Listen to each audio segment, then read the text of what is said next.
बिस्मिल्लाहिर्रहमानिर्रहीम। अस्सलाम वालेकुम। ब्रॉड स्पेक्ट्रम टेस्ट प्रिपरेशन में आप सबको खुशामदीद। आज की जो हमारी वीडियो है, जो हम लोगों ने पेपर स्टार्ट किया हुआ था 2020 का, उसी का पार्ट 2 है।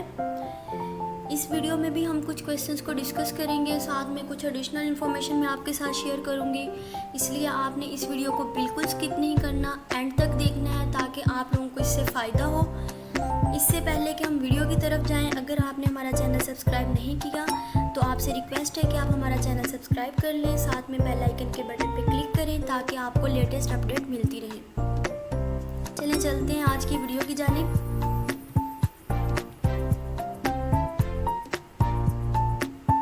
Vitamin helps in blood clotting.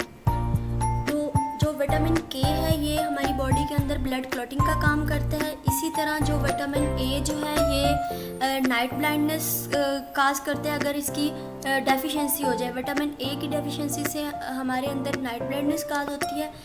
और जो विटामिन ए है, ये हमारी साइड या विजन को स्ट्रॉन्ग करने में हमारी हेल्प करता है। इसी तरह जो विटामिन सी है, ये हमारी स्किन के लिए बहुत ज़रूरी है और इसकी डेफिशिएंसी से स्किन डिजीज़ होती हैं। अक्सर जगह पे मैंने पढ़ा है कि विटामिन सी पे उन्होंने लिखा हुआ है कि इससे टीथ डिजीज़ होती हैं, बट ऐसा नहीं है। विटामिन सी से जो है ये स्किन डिजीज़ होती हैं। इसके अलावा जो विटामिन डी है, ये हमारी बोन्स के लिए बहुत ज़रूरी है। और विटामिन डी की डेफिशिएंसी जो है वो हमारी रिकेट्स या ऑस्टियोमलेशिया काज करती है। ये भी अक्सर क्वेश्चन आया होता है। और विटामिन डी के बारे में एक जो अहम बात है वो ये कि ये सनलाइट से हमारी बॉडी के अंदर जो है ना सिंथेसाइज हो जाता है। ये क्वेश्चन भी अक्सर रिपीट होता है कि कौन सा विटामिन जो है वो हम सनलाइट से हासिल करते हैं, तो ये विटामिन डी है। ठीक है।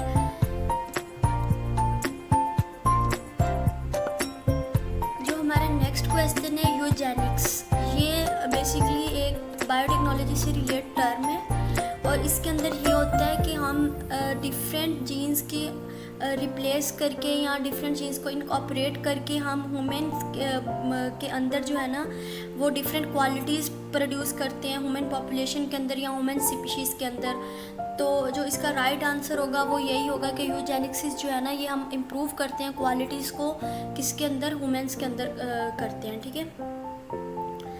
नेक्स्ट जो हमारा क्वेश्चन है ये है यूनिवर्सल डोनर। ये काफ़ी बार रिपीट हुआ है क्वेश्चन और ये आप लोगों को सबको पता ही है कि कौन सा ब्लड ग्रुप जो है ना वो यूनिवर्सल डोनर है, कौन सा यूनिवर्सल एक्सेप्टर है। तो इसको ज़्यादा एक्सप्लेन करने की ज़रूरत नहीं है, लेकिन फिर भी मैं आपको बता देती हूँ कि जो यूनिवर्सल डोनर है वो ओ नेगेटिव ग्रुप है, जबकि जो यूनिवर्सल एक्सेप्टर होता है वो ए बी होता है। ठीक है। ये एक कंप्यूटर का क्वेश्चन दिया हुआ है और ऊपर जो है ये सिंपल क्वेश्चन पूछा हुआ है, तो इसको एक्सप्लेन करने की ज़्यादा वो नहीं है ज़रूरत। तो ये आप लोग देख लें कि ये ऐसा सच्ची है कि एवरेज एज ऑफ हॉर्स क्या है, 25 to 30 ईयर्स। और जो नीचे क्वेश्चन है ये कंप्यूटर का दिया हुआ है कि shortcut key use to upload the selected field, तो ये F4 यूज़ होती है। आप इन चीज़ों को ना बार बार रिपीट करते रहा करें, याद करते रहा करें, ताकि आपकी मैक्सिमम जो है ना हेल्प हो सके। बेशक आप इन चीज़ों को नोट डाउन कर लें अपनी कॉपी पे। इसके बाद जो नेक्स्ट क्वेश्चन है हमारे पास ये है world largest inland water body. तो world largest inland water body जो है ये कैस्पियन सी है। और इसके बारे में एक ये अहम बात है कि ये 5 कंट्रीज़ के साथ लिंक करते हैं, यानी कि 5 कंट्रीज़ के बॉर्डर जो है ना वो कैस्पियन सी के साथ जो है ना लिंक करते हैं। उनमें हम देख लेते हैं कौन कौन से कंट्रीज़ हैं। उनके अंदर एक आता है ईरान है, रशिया है, काज़ाकिस्तान है, तुर्कमेनिस्तान है और अज़रबैजान। ये 5 ऐसे कंट्री हैं जिनके जो बॉर्डर है ना ये कैस्पियन सी के साथ ना इंटरलिंक्ड है। जो नेक्स्ट क्वेश्चन है ये बहुत बार रिपीट हुआ है पीपीएससी के एग्ज़ाम में और अब भी शायद ये नेक्स्ट भी रिपीट हो, बट ये है तो इजी क्वेश्चन लेकिन ये बार बार रिपीट होता रहता है कि आप पर्सन लाइबल टू पे ज़कात। तो आप सबको पता है कि ज़कात किस पे फ़र्ज़ है, जाहिर सी बात है जो साहिब निसाब है उसी पे ज़कात फ़र्ज़ है। तो ये क्वेश्चन काफ़ी बार रिपीट हुआ है, ये इस पॉइंट ऑफ व्यू से जो है ना ये इम्पोर्टेंट है। इसके बाद नेक्स्ट क्वेश्चन है मेंबर इन साइमन कमीशन। तो ये 7 मेंबर थे और वर्ड कुल जो है ये कुरान पाक में कितनी बार रिपीट हुआ है, तो ये 332 टाइम्स रिपीट हुआ है, बट मैंने अक्सर जगह पे देखा है कि जो पीपीएससी के अंदर ये क्वेश्चन आता है तो उसके अंदर ये एज सच नहीं लिखा होता, उसके अंदर इस तरह क्वेश्चन लिखा होता है कि मोर देन 100 टाइम्स या मोर देन 200 टाइम्स, इस तरह करके। तो अगर आपको इस तरह क्वेश्चन आए तो आपने फिर उसमें मोर देन 200 टाइम्स आ सकता है, या मोर देन, अगर उसके अंदर ऑप्शन 300 टाइम्स का भी आया तो फिर वो मोर देन 300 टाइम्स आएगा। अगर 300 टाइम्स का ऑप्शन नहीं है तो फिर आप मोर देन 200 टाइम्स भी लगा सकते हैं, तो ये आंसर ठीक होगा।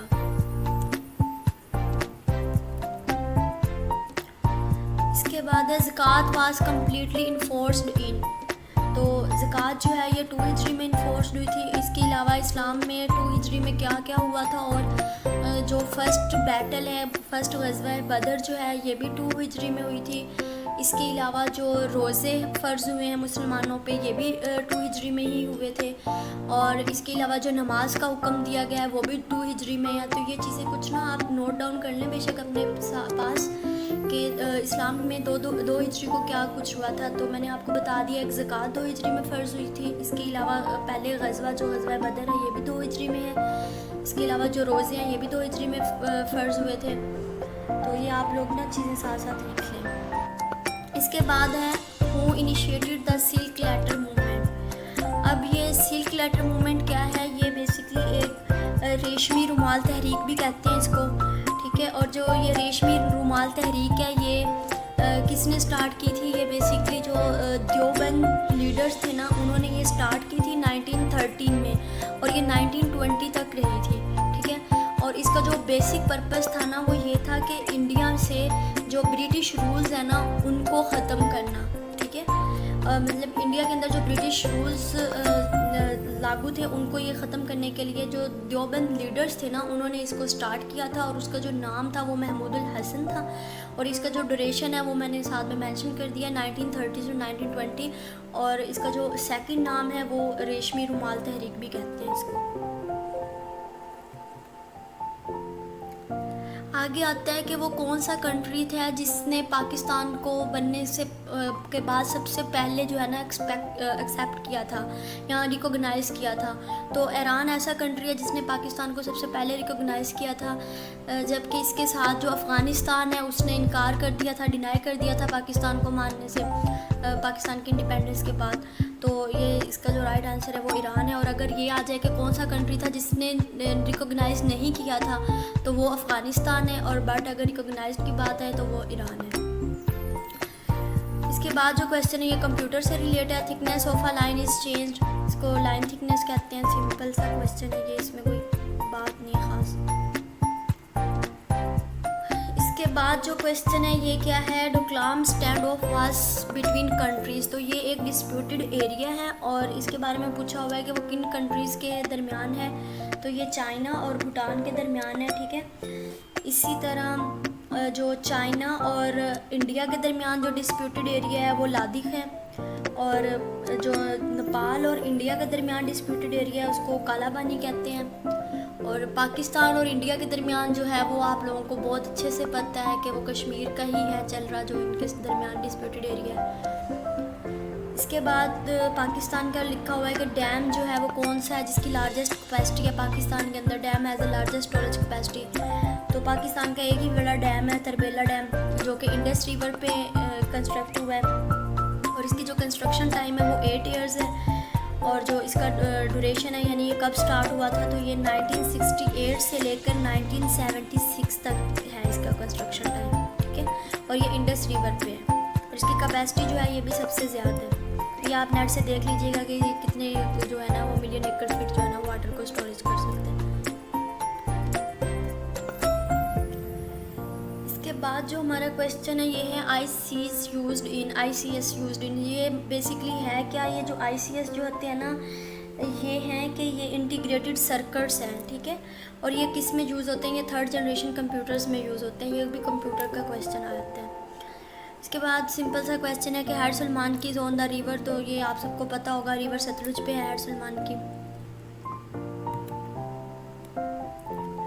अब ये जो क्वेश्चन है ये आप लोगों ने मुझे कमेंट सेक्शन में बताना है कि ये मैंने सही लिखा है या गलत लिखा है। तो आप लोगों ने मुझे इसके बारे में ज़रूर बताना है कि मैंने क्या लिखा है। इसमें जो फर्स्ट है वो है Sakhalin island is disputed between Japan and Russia. तो ये आप लोगों ने मुझे कंफर्म करके बताना है कि ये मैंने ठीक लिखा है। और दूसरा ये कि जो जापान एंड रशिया जो है ना, ये मतलब ये जो सैकलिन आइसलैंड जो है ना, ये कहाँ पे सिचुएट करता है, ये नॉर्थ पैसिफिक ओशन पे है इसकी जो लोकेशन है, ठीक है। और जो नेक्स्ट क्वेश्चन है ये इस्लामिया से रिलेट है कि रीज़न ऑफ हज़रत उस्मान रज़ी अल्लाह तआला अन्हु डेथ। तो हज़रत उस्मान रज़ी अल्लाह तआला अन्हु की डेथ की क्या रीज़न थी, तो ये रेबल्स हैं, इन्होंने शहीद किया था हज़रत उस्मान रज़ी अल्लाह तआला अन्हु को। मज़ीद आप लोगों ने मुझे कंफर्म करके कमेंट सेक्शन में बताना है कि मैंने ये क्वेश्चन का आंसर जो लास्ट हुआ है ये आप लोगों को सही बताया है या नहीं। तो आप अपनी राय का इजहार करें कमेंट में, ताकि मुझे भी पता चले कि जो मैं आपको बताती हूँ आपको उससे फ़ायदा हो रहा है या नहीं हो रहा। तो आपका फीडबैक जो है ये मेरे लिए बहुत इंपॉर्टेंट है, तो काइंडली कमेंट सेक्शन में ज़रूर बताया करें कि आपको इस वीडियो से क्या फ़ायदा हुआ है, ठीक है। Thank you for watching. अगर आपने हमारा चैनल सब्सक्राइब नहीं किया तो आपसे रिक्वेस्ट है कि आप हमारा चैनल सब्सक्राइब कर लें, साथ ही बेल आइकन के बटन पर क्लिक करें ताकि आपको हमारी लेटेस्ट अपडेट्स मिलती रहें।